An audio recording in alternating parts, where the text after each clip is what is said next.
I think so. All right. Everyone, welcome to the Horrible Movie Podcast, Actor Spotlight. That's right. We're talking about the one. Actually, sorry, I wasn't recording. Okay, we'll do it again. We'll go live. We're doing it live. Now I'm recording. Hello, everyone, and welcome to the Horrible Movie Podcast, Actor Spotlight. Today, we're talking about the one and the only Sean Astin. And along on the show is actually Sean Astin's real-life son. You're his son? I did not know that about you. Grant Youngsma. Grant? Hello. Are you not really his son?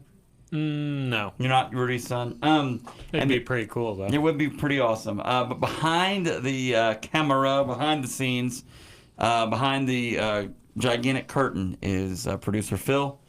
Hello, Phil. Hello. I know very little about Sean Astin. You know a lot more than you think you do because everyone knows a little bit about Sean Astin. This week's episode of the Horrible Movie Podcast is actually the least inspirational sports movies of all time. I said least. And we're going to cover that and talk about those. And so then you say, well, you know, Sean Astin is in technically one of the most inspirational sports movies in Rudy. That's exactly why we're doing it, to show you what it takes to be an inspiration in a movie. And Sean Astin has done it for decades now. Did you see, I saw there was some hilarity online last week when we were recording this of someone who posted a picture of Sean Astin and he was in a pool and there were this sea otter. It's a picture of him holding a sea otter. And the girl, apparently she's 10 or whatever, and so she tweeted out, so cute, this picture of Sean Astin from Stranger Things holding this sea otter. And Twitter being the really nice place it is, it's one of the nicer places on the internet these days. Definitely. Just absolutely lambasted her with, do you not know about, and then ... Rudy, Lord of the Rings. Do you not know about Goonies? He's in all kinds of things. 24. He's Sean Astin, obviously in Stranger Things, and many other great things as well. So today, Sean Astin, if you're watching this, we salute you. Or if you're listening to this, we absolutely salute you. You are a part of our lives, and we're so glad that you, sir, were born on February 25th, 1971. Thank you. That's not a stat to throw in there. Yes, but it was. Well, he was born that day, February 25th, 1971. His parents looked at him and they thought, oh, you'll grow up to be a real estate agent or maybe a Beanie Baby salesman or, maybe a surgeon. No, he's going to grow up. And be Rudy. To be Rudy. He's going to grow up to be Mikey from the Goonies. Rudy. And it's a big deal. So here he is, Sean Astin, from California. Been in California his whole life. He's like his generation's Fred Savage, essentially. He's next level stuff, only bigger than Fred Savage. So let's look at a little bit of career stuff for the one, the only Sean Astin. When you guys think about Sean Astin, what movie does come to mind? Rudy. Rudy? Honestly, it's probably Lord of the Rings for me. Samwise Gamgee? Yeah. Well, his first film that he was Mikey Walsh in The Goonies. Before that, not much listed. Not really done a whole lot of television work until recently. Actually, let me go back here. I apologize. 1981, he was in a television show, a movie, I guess, called Please Don't Hit Me, Mom. In 82, he was in Rules of Marriage as a little kid in there. In 85, he was in The O'Briens. And then he was in a 1986 show called The Brat Patrol. He wouldn't be back on television until 2003 when he was in an episode of Angel. You ever watched Angel? It's a Buffy spinoff. Oh, no, I know of it. I liked never watched Angel. it. Okay. I've seen every episode of Angel, including the one that that Sean Astin's in. He's in one episode. He's in one episode. Okay. But anyway, back to films. 1987's Like Father, Like Son. In 1987 movie, another one called Whitewater Summer. In 1989, War of the Roses.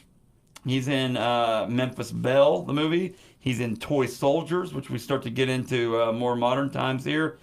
He's in Encino Man as one of the main characters, as a friend there to the main character. He was in Rudy, obviously in 1993. Thoughts on Rudy? This is my favorite. This is probably my favorite sports movie, Rudy, I would say. You know why? I literally, at the end, I cry every single time. I literally cry. This is one movie I can guarantee you I cry every single time at the end. It's a long journey. Grant, would you agree? Yeah.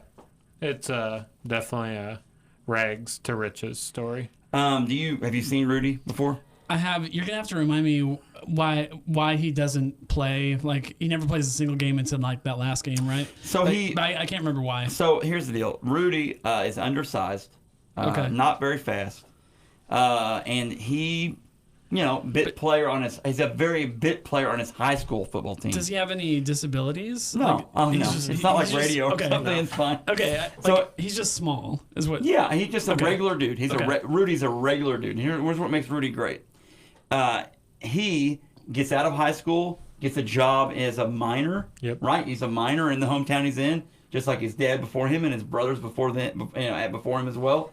But he's never lost hope of the dream. Because one day he always wanted to play for Notre Dame. Notre Dame. He always wanted to play for Notre Dame, and he eventually Goes to Holy Cross. decided he was going to go. Which Holy Cross at the time was like a community college right by the Notre Dame campus. Holy Cross is a 4-year school now, but he ends up faking his way onto the campus of Notre Dame and being part of like the pep club. He ends up making his way onto a tryout, and they keep him on as like a meat squad, like a practice squad player. And it's unbelievable to him. Like it's like and he goes 4 whole years of being part of this team. They get a new coach. He had Eris Parsegian, longtime coach, who had kind of agreed to let him come on. And then they got coaching Dan Devine on. Dan Devine, before he was at Notre Dame, was actually at Mizzou. He was actually at the University of Missouri before he went to Notre Dame. And then Dan Devine keeps him around, but doesn't quite have the same love that a lot of people have for him. And eventually, then in that he went through this whole thing, and then at the end of the movie, all the rest of the players basically are like, "You've got to let Rudy dress," Otherwise, because they've never let him dress for a game before.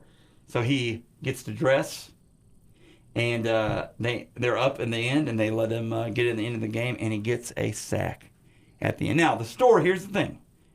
I get chills thinking about it, because here's the thing though. It's the actualization of a long journey, this long dream to get to the end. Much like when he carries Frodo Baggins up Mount Doom. It's the long journey that it took. And anyway, Rudy though, it's been said that a lot of this story of Rudy is kind of it's kind of a fiction. Some of it, but what movie isn't? It's Hollywood. They don't care, right? They don't care. Who cares? Anyway, so there you go. Rudy. Any last thoughts on Rudy before I move on? I love that movie. Yeah, I love it's it. great. Love it. John Favreau is in that movie. One of his lifelong friend. Safe Passage. Harrison Bergeron. You guys ever read the short story of Harrison Bergeron? It's a lot like today's society. Harrison Bergeron's in the future, and technology is run amok. Thought Police. It's kind of very 1984 like, and he was the main character, Harrison Bergeron, in it. Courage Under Fire. He's in a great movie called Wag the Dog. Not really that great, but anyway, it's a political movie. Boy Meets Girl, Bulworth, which is another political movie. I'm gonna keep going. The Last Producer, Icebreaker, The Sky's Falling, Lord of the Rings, Samwise Gamgee, and Lord of the Rings. Thoughts on Lord of the Rings, Phil? I like it. That's great. Listeners really want to hear an in-depth perception from producer Phil. I like it. Can you expand on the I like it? Those movies are good. Okay. We covered Peter Jackson last week. Yeah, on this show. Yeah, we talked Can about you it. expand on those movies are good a little bit? Give people opinion. They want to hear producer Phil's opinion. I think so. Like people had done Lord of the Rings on film before, like mostly anime. Like there was like a great like animated series that was of movies that came out. I feel like a lot of it was straight to video or on cable TV type of thing. That animated stuff, you'd see The Hobbit. You remember when you were little? Yes. Okay. It's hard to watch. Okay, now. so here's what I'm going to say. I got a video, or not got it. On USA Network, they would run in the afternoons on Sundays, they would run this commercial for The Hobbit, animated movie or whatever. Yeah. And my parents would see it, and they were like, "What is this crap?" Because they'd never read those books. So anyway, continue on your thoughts on. I'll see if I can find a short clip of it that we can put on screen, maybe with no audio or something. But so that was all that. Unless you'd read the books, that was all people ever knew of that series. And then Peter Jackson comes along. And he's like, "I'm gonna make like the series to end all series on this kind of thing." And so, I mean, until we talked about this last week, but like he took one book, The Hobbit, and stretched it into 3 films, which I think was going a little too far, a little too cash grabby. Yeah, we got to have that money, girl. Come on. The original series, the Fellowship of the Ring, Two Towers, and Return of the King, is honestly some of the best cinematic filmmaking ever. Those movies are epic. So, and he plays a great role in those films. Like. I really liked his character as that support character of like we got to keep going, we got to keep moving. So he was awesome. Very, very true. He is awesome. You got to think he made a lot of money on that, right? Mm-hmm. I mean, surely, right? They spent a lot of money on this. Did a voice acting job in an animated show a movie called Balto 3. Elvis has left the building. Okay, 50 First Dates. He's Doug Whitmore. Oh, the brother. The Doug. He's the brother. And he's kind of a knucklehead, and and a lot of people online were talking about that, about how that's kind of the role that a lot of people like him in as well, which is kind of interesting. 50 First Dates, Smile, Bigger Than the Sky. I'm not gonna Borderland. Can't keep going here. Click. He's in Click. He's in. I'm just banging through this here. He's in an animated. Have you ever seen Justice League War? He does the voice for Shazam in Justice League War, the animated show. Which, by the way, those folks, if you haven't watched any of the animated DC comics kind of universe stuff, they do a really good job on their animated stuff. Like it's really interesting, and a lot of it's like I think Justice League War. I don't think it's rated R. I think it's rated PG-13. But there's a couple of those that are rated R, which is kind of like the Justice League Dark one is that way. He's in Cabin Fever, Patient Zero, direct to DVD. I mean, he's just taken. 2014, he was in 1, 2, 3, 4, 5, 6, 7 things, and 3 of them are direct to DVD.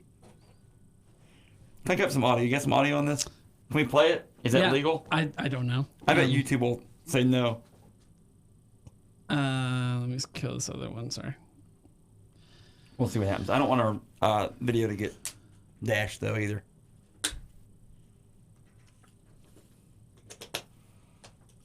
Might not be able to hear it.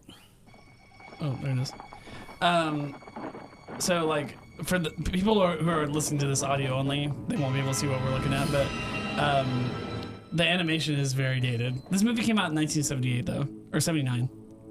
Some good effort. Yeah. Probably first of its kind, isn't it? So you can actually see Samwise. Samwise is down there, right? Death Riders, is that what they're called? I can't remember. Race? The race. Ring race. He's holding the ring and his whole hand is literally shaking. It's pretty cool. Good choice, Frodo. Yeah, good choice. Anyway, so there it is. And then, really, Stranger Things more recently. But beyond that, that's our friend, the Lears. He's Tom Cornwall. Yeah. Anything else on Sean Astin? Anything else? Any last thoughts?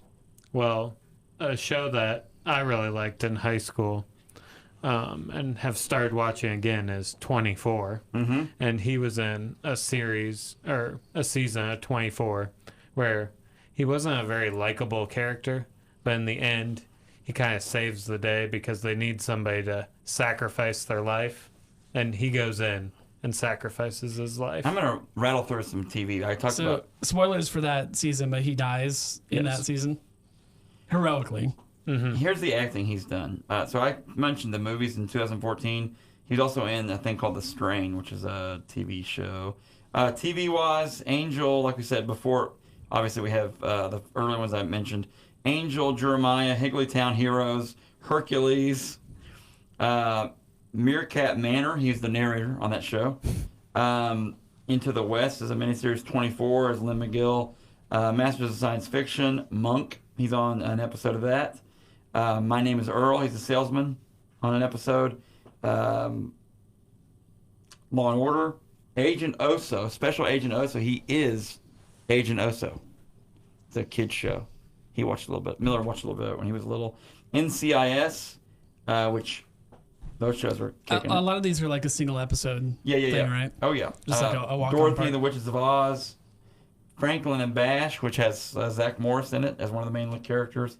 Teenage Mutant Ninja Turtles, he is Raphael in that. So he did 5 years of that as Raphael. In the current series? 2012 to 2017 version of it. Okay. Which is an animated, Interesting. It's an animated movie or animated show. The Librarians, which is a kind of a long-running thing. Justice League, he does the voice on the 2016, 2018 Justice League action as Billy Batson as Shazam. He's kind of the vocal guy. He's the voice for Shazam, really. And he's the narrator on the epic tales of Captain Underpants, which I think is a Netflix show. Big Bang Theory, he makes an appearance on an episode. Oh yeah, he was 2 in episodes. the last season of Big Bang. 2 episodes, right? Yep. As himself? No. No, as Dr. Pemberton. No Good Nick, and he's Sergeant Knox on Brooklyn Nine-Nine. Does a bunch of video games. He's Hercules, voice of Hercules on Kingdom Hearts. Obviously, Brooklyn Nine-Nine is a regular role or just an appearance? his appearance on the. He mostly does episode called appearances Taking on Class. TV, doesn't he? Yeah, I mean he's a big actor to get on there. He's in a bunch of Lord of the Rings video games.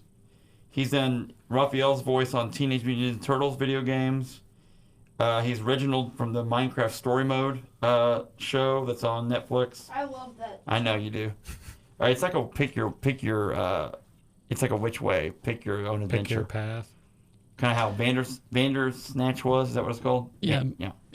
I think for me the biggest Bandersnatch. the biggest things Did I say were it wrong? probably Rudy, Lord of the Rings, and Stranger Things. And Stranger Things is so recent. I didn't know that he was the voice of Raphael from TMNT That's true. so much. I guess didn't, you know what I'm saying? But I didn't If you were realize really that. into that show, you would know his And character. he's the voice of Shazam on the animated like DC universe stuff. Yeah.